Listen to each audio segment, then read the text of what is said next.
Make that 18. I'm going to be reading two new stories. They're both very short. They're both about very troubled women. The first is just your sort of run-of-the-mill, neurotic, Southern housewife. The second is a raving sociopath, maybe psychopath. And I was thinking of gravity. What are they, where is gravity? Rereading these stories this afternoon, I realized that both women fart. Now, a fart is a defiance of gravity, isn't it? And I can't believe that I wrote two stories about farting women, so forgive me.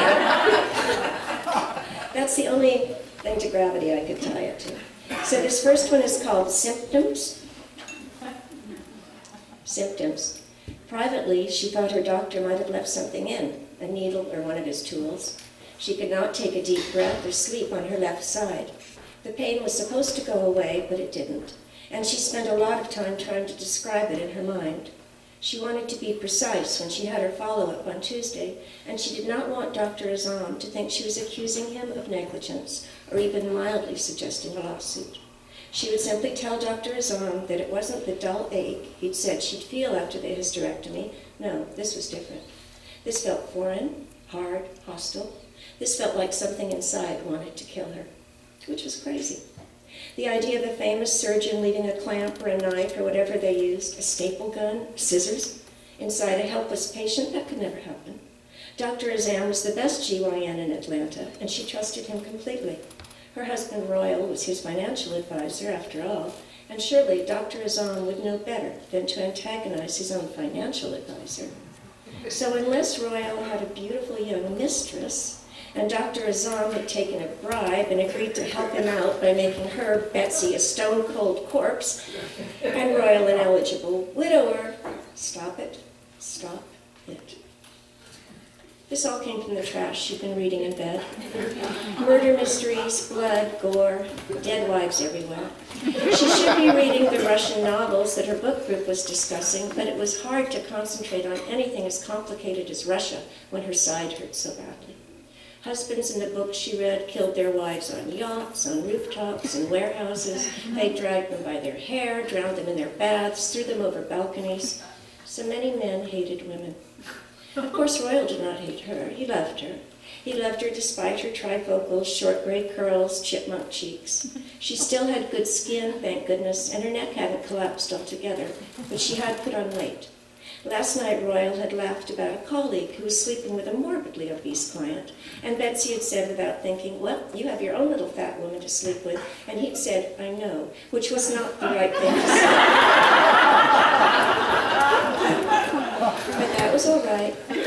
She would lose weight as soon as she felt better. She would go to the gym, walk on a regular basis with her good friend Julia, maybe even try tennis again, or no, yoga.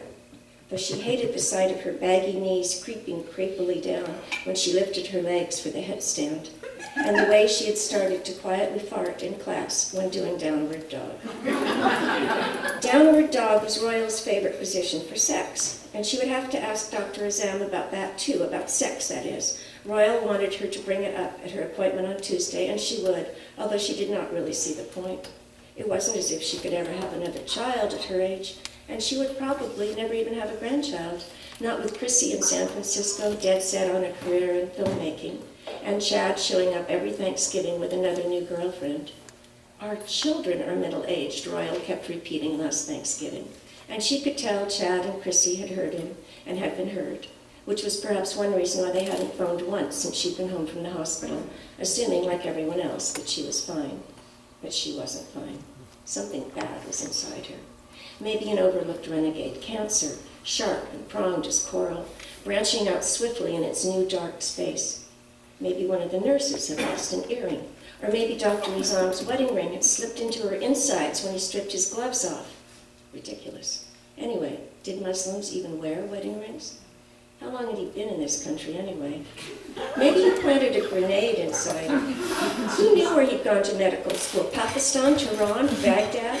Anytime Dr. Azam chose, he could push a button, and she and all her friends would blow up. Take a pill, take another. She had too much time to think, that was the problem. Lately, she had been thinking about the past, silly things, small. Summers with her grandmother in the country, a train trip to Memphis, One incident recurred to her again and again. It was 1957, that autumn day when the young black man suddenly appeared out of nowhere and walked right up the front steps of her high school as if he was going to class with the rest of them. And without a word, all the boys separated out and silently followed him up the stairs. She and the other girls waited below in the courtyard. It was shameful to admit this now, but all she had known at the time was that she didn't want the whole school to be closed down. After a while, the boys started flowing down the stairs again, and the young black man was all right. He wasn't a student. He was just being a bus driver. Dr. Azam wasn't black exactly, so she didn't know why she kept coming back to this memory over and over. There were so many ways of looking at things. Why couldn't she simply pretend that her pain was the bus driver, an innocent, misdirected visitor, not meant to stay? Tuesday came and she went to her appointment. It was odd because that day, for some perverse reason, nothing hurt. Dr. Azam pressed her here, pressed her there, nothing. Not even that dull ache he had predicted. She was healing perfectly, Dr. Azam said. She was his prized patient. So that night she let Royal pull her nightgown up and roll her over, and it wasn't too painful as long as she did not move to her left side. And it was worth it just for the relief it brought him. His deep laugh of gratification as he held her afterward was payment enough. Not that payment was the right word. "You all right, Bets?" he asked sleepily, and she said yeah, she was. But she thought she would read for a moment if he didn't mind. "Read to me?" he asked. "Your voice always puts me right out." Which was tactless, but not intended to hurt. Royal never meant to hurt. Most men didn't. Not even Julia's husband, who insisted on talking about Julia's mastectomy at parties, but never remembered which breast it was. How often had Julia in a hushed voice had to say, "Not the left one, Hoyt, the right one." Compared to Julia, she was lucky. Compared to everyone, she was lucky. She read a chapter about a murder on a cruise ship, closed the book after Royal started to snore, and turned off the light. She rolled without thinking to her left. The pain was so sudden that she pressed her face to the pillow and for no reason at all started to cry.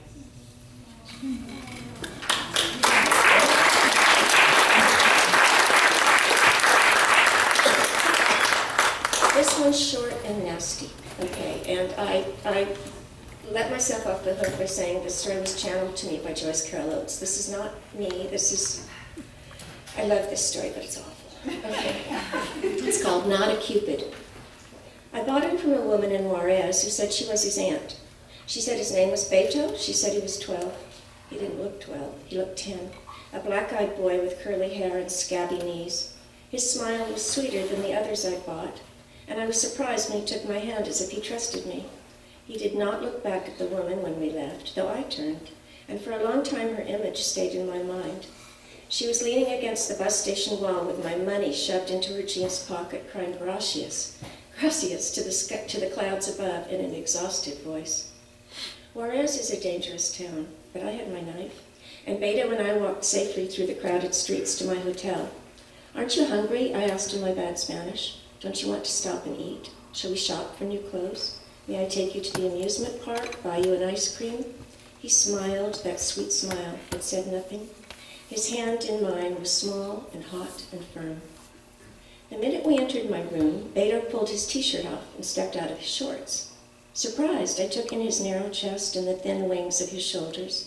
He tugged my hand as if to lead me toward the bed, but I knelt and explained there had been a mistake. I had asked for a child, not a Cupid. Had the aunt misunderstood?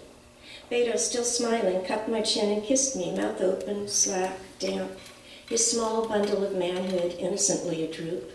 When I cried no and pushed back, he disappeared into the kitchen, returning with a glass of fresh milk.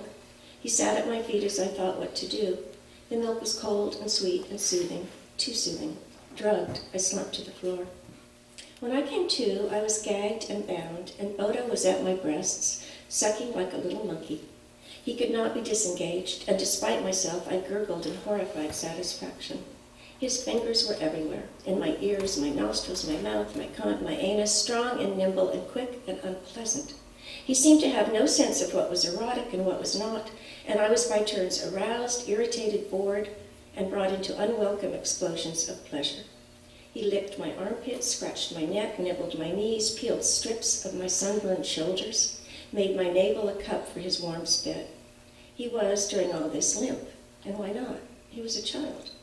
What was my woman's body to him? A soccer field, a swimming pool, a tree to climb, an alley to run through, a drum to beat, a guitar to strum, a playground. I too went limp, and that is when the tickling started. The terrible tickling. How Beto laughed when I writhed on the floor and helplessly farted. How he crowed with delight when my bladder succumbed. This went on for hours. He was not unkind. He dressed and undressed me, draped me in jewelry, fed me candy and soda pop. He drew rockets and robots on my skin with red lipstick. He braided my hair, painted my toenails. He pinched and poked and covered my face with his damp, sucky kisses until he too at last tired. Only then, as I lay in a puddle of my own urine, did he nestle close, his little head on my breast, his hand curled between my legs. I had not been this close to another human being in a long time, I realized. I had traveled alone for years, and only now knew how I had missed having someone to hold and be held by. Beto shivered in his sleep, and I rested my chin against the top of his head, breathing in his unwashed, salty, young boy stench, and sang what I could remember of an old lullaby. I will not use my knife on this one, I thought. This one I will save. This one I will keep. It will take some time, but this one I will teach. Thank you.